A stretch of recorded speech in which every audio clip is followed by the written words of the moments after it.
السلام عليكم ورحمة الله وبركاته. علاء الشاعر يحييكم وحلقة جديدة من تأملات علاء الشاعر. بسم الله الرحمن الرحيم.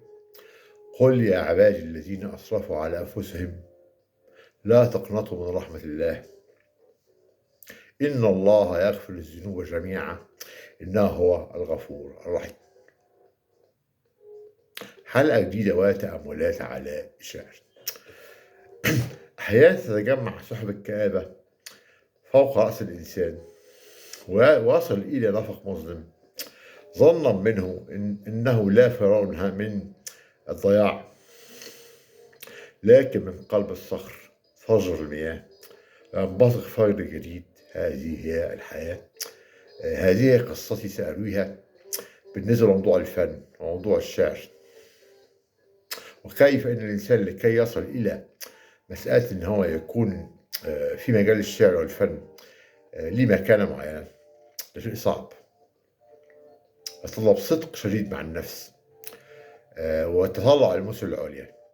ده وعقول الجيل الجديد الذي يريد أن يندرج في مجال الفن، ده طريق صعب، يعني من الأفضل أن يبتعد عنه.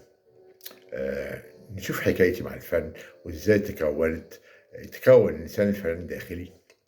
هذه القصة التي سأرويها هي قصة فيها عبث الأقدار، قصة غريبة شوية، يعني نشوف إزاي الصراع بين الشر والخير والفضيلة والرذيلة، صراع أزلي الله سبحانه وتعالى أراده كي تكون هذه حكمة من الله سبحانه وتعالى في أنه ينصر الحق ويزهق الباطل. هذه قصتي، والحمد لله أنا الحمد لله وصلت إلى مكانة الحمد لله معينة في مجال الفن بشكل يرضيني ويرضي غروري، حتى إن في ندواتي التي أعقدها لمناقشة مجموعات قصصية أو دواوين شعرية أو كذا وكذا، تتجمع حول المعجبات والصحفيات في شيء يرضي غروري كفنان، وده شيء أعتز به. ونبدأ هذه القصة التي تشوف فيها عبث الأقدار وكيف يتكون الشاعر وكيف يتكون الإنسان الحساس. يعني شوف قصتي أنا كفنان. أنا طبعا ولدت في أسرة متدينة، يبتدي نسبونا في الحياة إلى وبالنسبة لوالد والدتي جدي، يبتدي نسبونا إلى السيد الحسن. هذا موجود فيه نسبة شرعية تؤكد هذا، نسبة تؤكد هذا من مئات السنين. والجانب الآخر والدي كان فنان في شبابه،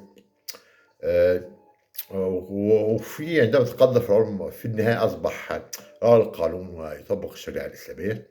ونشوف إنه كان فنان مش فنان عادي، مش حاجة غريبة إن هو كان بيرسم النساء عاريات تماما كما ذكر لي في شباب، كان بيرسم النساء عاريات تماما، ثم تابع عن هذا الطريق وتوجه إلى مجال القانون وهكذا. شوف بقى إن إحنا سافرنا في سن الخامسة، سافرت إلى دولة عربية شقيقة. كان والدي يعمل في مجال الشريعة الإسلامية، يطبق الشريعة الإسلامية، هو مرجع القانون مستشار. والتي كانت ذات وجه ملائكي وابتسامة ساحرة وذات توجه عالمي في مجال الفن، يحترمه الناس الأجانب ويحترموا الناس، كل الناس يحترموا هذه الامرأة الجميلة الحساسة الفاضلة، والتي صاحب كان يعيشون قصة حب. ومن هنا تولد عندي مسألة الشعر والفن. في سن السابعة بدأت أكتب الشعر، وأدركت هذه وأدرك هذا والدتي أدركت هذا. فبالفعل بدأت أسلك طريق الفن والشعر بشكل يعني طغى على مسألة المذاكرة والدراسة وهكذا وهكذا. وبالفعل ونمت مع النفس الشاعرة المنبثقة من الروح والرثة الملائكية، وتمسك والدي بالقيم والمبادئ اللي هي مبادئ الشريعة الإسلامية، اللي هو يعني ده كان شيء مؤثر في حياتي. وظلنا في هذه الدولة العربية إلى سن متقدم شوية، سن 13 14، ثم عدنا إلى القاهرة. حصل التحول الجذري اللي باذكر الناس إن هم يشوفوا حكمة الله سبحانه وتعالى في مسألة الصراع بين الخير والشر والفضيلة والرذيلة. في هذه الحلقة التي هي بعنوان العاهرة وذات الوجه الملائكي، هنشوف هذا العنوان المغزى. يعني نشوف بقى مسألة عودتنا إلى القاهرة في ظروف صعبة جدا كانت تمر بها البلد مصر، ظروف الحرب والأزمة الاقتصادية وانهيار الأخلاق وكذا وكذا، لدرجة أنني كنت عندما أجلس في فصل المدرسة التي عدت إليها من هذه الدولة العربية إلى القاهرة كنت أبكي في أثناء الحصة، في أثناء الفصل، في الفصل، بسبب ضيق المكان وتجمهر عدد كبير من الطلبة في مكان ضيق بشكل لا يليق بالمنظومة التعليمية للأسف. وده تكون عندي بقى مسألة النقمة على المجتمع وهكذا. وده كان يعني شيء ان انا بدات اكره الدراسه واتجه لمجال الشعر لكي افصل فيه اضع فيه كل احاسيسي وهكذا وهكذا وهكذا.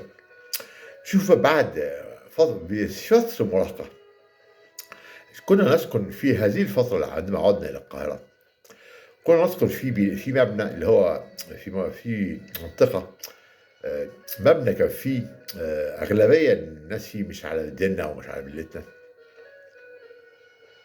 كان نساء وفتيات يتمتعن بجمال غير طبيعي. وفي يعني في رواية للكاتبة اللي اسمها منى نور الدين اسمها جواري بلا قيود. كنا نحن أصحاب الناس أصحاب المبادئ والطبيعة الملائكية في وسط هؤلاء الناس، يعني شيء غريب، شيء يعني ككائن غريب يعني في وسط كالملاك وسط الشياطين. يعني كانت طبيعة ملكية في صراع مع الروح الشريرة والجمال الفائق بلا قيود كجوال بلا قيود، جمال بلا أخلاق. يعني ده يدفع للرذيلة طبعا. لكن أنا ظللت كشاب صغير فيه شاب وسط هؤلاء الفاتنات والنساء الجميلات الفائقات الجمال، ظلت محتفظ بشعريتي واستقامتي التي استمدها من والدي المستقيم. وذلك لفت نظر إحدى الفتيات في هذه البناية العمارة التي أصفها بي مستنقع الرذيل للأسف. فكنت بالنسبة لهذه الفتاة بالذات كالتفاحة المحرمة. يعني الانسان اللي بتقول كلهم عايزين، اشمعنى ده بالنسبه لي انا؟ يعني بتتكلم عن بتفكر فيا انا، بتقول ليه كل الناس عايزين، الشباب عايزين لي هذا الشاب المراهق الصغير، الشاب الوسيم. تلصق يطاع حولي بشكل مأساة يعني للأسف في دناءة، وأنا بعتبرها إن هي يعني إنسانة من ناس الجوارب بلا قيود،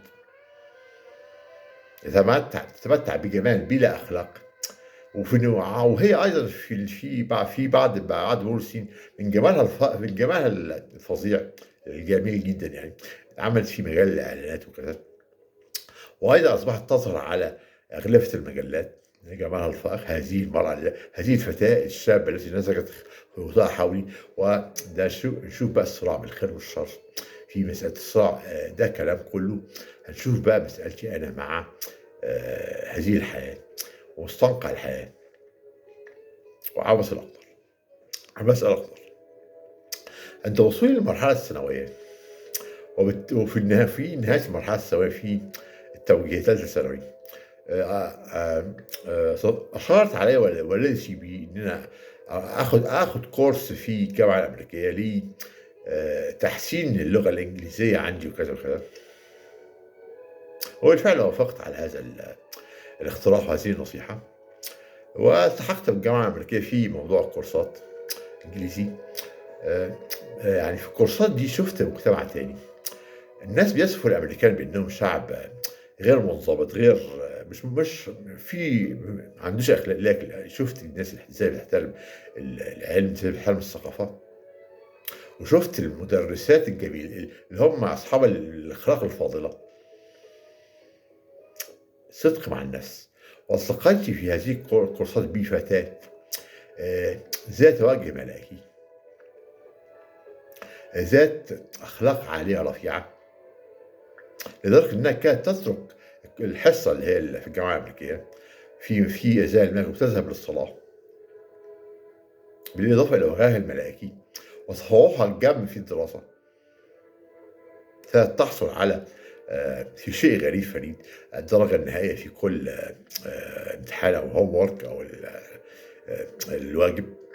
وحادثة بيني وبينها يعني كيمياء، وهي كنت بحس بنظرات إعجاب داخلية دفينة منها ليا، شيء أثار فيا الصراع بين مسألة الخير والشر، إن أنا في نفس الوقت اللي موجود فيه في مستنقع الرذيل اللي هو الناس اللي غير ملتنا الجمال جدا اللي هم أصحاب الأخلاق الغير سليمة، صراع من الجمال الماجن، الجمال للأسف يعني جمال فاجر، والنفس الهادئة المطمئنة المتمثلة في هذه الفتاة. ونشوف بعدها للأسف لكن للأسف الشيطان كان كبير، كان مكره كبير، وبالفعل وقعت في الرذيلة مع هذه الفتاة التي يعني ده شيء أدى إلى انهيار المنظومة الأخلاقية عندي. ومن ثم حصل مواجهة مع الوالد اللي هو رجل الشريعة والمبادئ والقانون. انهار الحلم الوالدي بعدما حصل الاصطدام بيني وبين الوالد. انهار الحلم الوالدي، وحصل تكون عندي مسألة عذاب الضمير في هذه مسألة إني استسلمت لهذه الساقطة ووقعت في فخ الرذيلة، وبالتالي انهيار المستقبل وضاع المستقبل. لكن زي ما قلت من قلب الظلام يولد النور. وأحيانا تتجمع الصحب الكائن فوق الإنسان، ويظن أنه وصل إلى نفق مظلم، ظنا منه أنه لا فرار من الضياع، لكن من قلب الصخر يتفجر المياه، ومن قلب الظلام يولد فجر جديد. بعد مسألة إن أنا حصل بقى انهيار مستقبل، وأنا مش مكسوف من ده، لأن في ناس عم بيبقوا دكاترة وكذا وكذا عندهمش أخلاق. أنا فخور بإني فنان وشاعر، ده هقول يعني شوف يعني نشوف بقى مسألة عذاب الضمير بالنسبة للرذيلة، والصدق الشديد مع النفس. كوني شاعر حصل عندي مع الوقت وكده تكون عندي نفسي الإنسان المحترف، الفنان الحقيقي صادق مع النفس، لأن طريق الفن مش سهل، ساعات صدق مع النفس وكذا وكذا. يعني وبدأت رحلتي في الشعر والقصة بشكل يرضي غروري، لدرجة إني عندما أحضر ندوات يعني في فتيات معجبات وكذا وكذا، في صحفيات، شيء يرضي غروري كفنان. ده يعني أنا أقول إن أنا الإنسان اللي عايز يوصل إلى نجاح بالذات في طريق الفن ليس سهلا. وشوف دي مجموعات، إحدى المجموعات القصية التي أنتجتها، ورغم إني غير حاصل على شهادة لكني فخور بنفسي الشاعرة، وإني ورثت عن أبي حب الحق، وإن هو يعني وعن والدتي الشعور الملائكي والصدق الفن. دي أول مجموعة عليه عن عبد الناصر. دي قصية، دي ديوان شعر اسمه نساء حالات.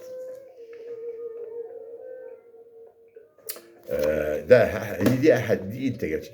برضه في مجموعة قصيرة اسمها صفقة على شرف امرأة، كلها تحمل معاني سامية وأشياء وصل عليا، وهذه القصة حققت طبعة أولى وثانية وثالثة بشيء يرضي غروري. وعايز أقول إن الناس عايز توصل النجاح ليس سهلا. ونشوف قصتي والناس تاخد منها عبرة، ونشوف سخرية القدر وعبث الأقدار، الصراع بالرذيلة والفضيلة، والحق والخير والشر، والحق والبهتان. ده شيء لازم ناخد منه عبرة. هذه كانت رسالتي للناس كلها، ورسالتي إليكم جميعا، وأرجو أن تكون هذه الحلقة نالت استحسانكم. وأن يتعظ الشباب الذي يريد أن يتوجه إلى طريق الفن.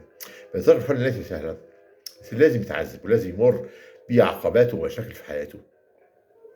وعندما يسلك طريق الفن لازم يكون صادق في حسه، يكون صاحب رسالة ومسؤولية نحو المجتمع وكذا وكذا. ده إن شاء الله كان رسالتي للناس ورسالتي للشباب، وهذا بالحلقة اللي كانت بعنوان العاهرة وذات الوجه الملكي. ده شيء أنا بفخر بيه إن أنا فنان، وإن أنا ما حصلتش على الشهادة، لكن في ناس أصحاب الشهادات يبغون في الأرض يكونوا أصحاب ضمير زائف، دكاترة وكل شيء. أنا كوني فنان، وفي النهاية أقول إن الإنسان الفنان لازم يكون صادق وصاحب مثل عليا ونفس لوامة وكل شيء. يعني وشفت الآية اللي قلتها في أول الحلقة اللي هي: قل يا عبادي الذين أسرفوا على أنفسهم لا تقنطوا من رحمة الله إن الله يغفر الذنوب جميعا إنه هو الغفور الرحيم. والسلام عليكم ورحمة الله وبركاته. علاء الشاعر.